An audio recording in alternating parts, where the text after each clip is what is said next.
So this is a great film. Your character's a little bit one of the more funner characters. What was it like being on set and not be having to be such a, I guess, serious character like the other two? Yeah, I think that was kind of part of my job, was bring a little levity to the situation. It's fun to joke around on set. I try to have as good of a time as possible. How was your relationship like with Mason, who is such a great character in this? He's a great kid, and he's a natural. And when you're a natural, everything comes easy. And so we would change lines, change the whole script around, and he would just roll with it. That's a pleasure.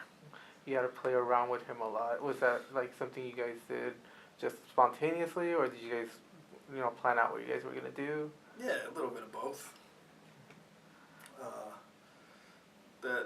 It's easy to be spontaneous with a kid. Kids are just naturally spontaneous, but he's a special dude, Mason. I think, and you see it in the film. I mean, his performance is flawless. There's not an off moment. What caught your attention the most about your character? What caught my attention most about my character? Well, for me, it's a change of pace. He's a nice, solid, steady force in the movie, and also a force of sympathy and sort of the parental figure, the nurturer in the film in a way, and that's a change of pace for me, and it was fun to sort of try and tackle that. It's a subtle role in a way for me. How did you enjoy filming out on location in North Dakota? I had a great time out there. We were on a working cattle ranch, and I stayed out there pretty much the whole time. And I'd get up in the morning and go out on roundups with the ranch manager, and go out and really soak up the ranch culture out there in the Dakotas, and it was a dream come true, really. I mean, who doesn't want to be a cowboy? I do. What kind of stuff would you do out in the ranch? Well, we were putting up fences. We went up on a roundup, we went to another rancher's ranch, and we rounded up all the cattle, which is like ranging out on horseback, finding all the cows in the various locales and gathering them up, and then corralling them into a corral so they could be, checked and controlled and checked upon. When you first got the script for Valley of Bones, did you expect it to be what it turned out to be? No, well, the title of the film is maybe potentially confusing. I thought it was going to be a horror movie, and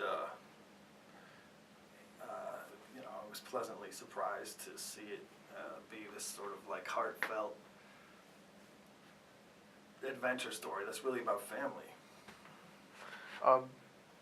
Other than the title, when you were reading it, were there points in the script that you were surprised at what was happening? Reading it, was I surprised? Yeah. Yeah, and the whole concept is novel and surprising, because if you think about fossils and the bones of dinosaurs as a treasure and really a monetary thing, it makes sense, but it's not what you think of when you think of paleontology. You don't think of it as this sort of like gold treasure hunt. So your character goes through an evolution with Autumn's character. How was that like between you guys having to first bicker and then grow as the film goes along?